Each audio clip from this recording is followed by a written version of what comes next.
Trois choses qui empêchent plusieurs personnes de se lancer dans l'investissement immobilier. La première, c'est la peur d'être endetté. Oui, il y en a encore qui ont peur de se faire endetter, de se dire oui, j'ai des dettes et voilà. Non, tu ne devrais pas avoir peur. Tu dois d'ailleurs utiliser ce levier-là, c'est-à-dire utiliser l'argent des autres, à l'occurrence l'argent de la banque.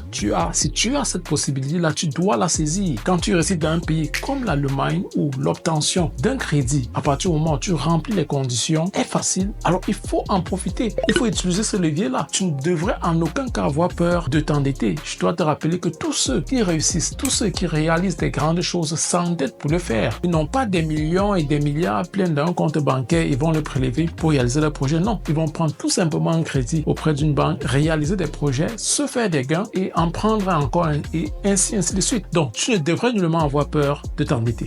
Une autre chose qui empêche plusieurs personnes de se lancer dans l'investissement immobilier, c'est la peur de faire des erreurs. Je peux le comprendre. Si tu n'as pas encore de connaissances, tu n'as pas de base, il y a une certaine peur qui peut s'installer. C'est pourquoi il faut donc te former. C'est pourquoi il faut donc avoir un mentor. C'est pourquoi il faut te laisser accompagner. Ça passe par là. Et s'il arrivait même que tu commettes une erreur, c'est d'ailleurs l'occasion également pour toi d'en apprendre. Moi également, j'ai commis des erreurs à mes débuts, mais ça m'a permis d'apprendre beaucoup.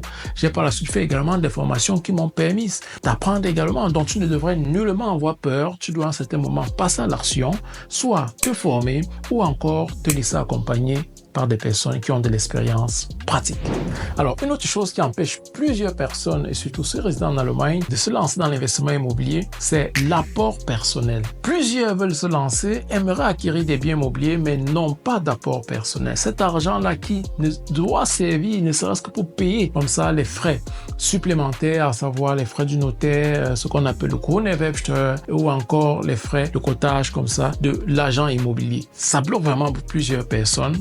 Mais je dois te dire, toi qui m'écoutes, il y a des stratégies pour contourner cela. Moi également, je me suis retrouvé dans cette situation-là, mais j'ai procédé autrement. On a des stratégies, on sait comment faire également. Sans cela, on sait comment continuer à investir, même lorsqu'on n'a pas d'apport personnel.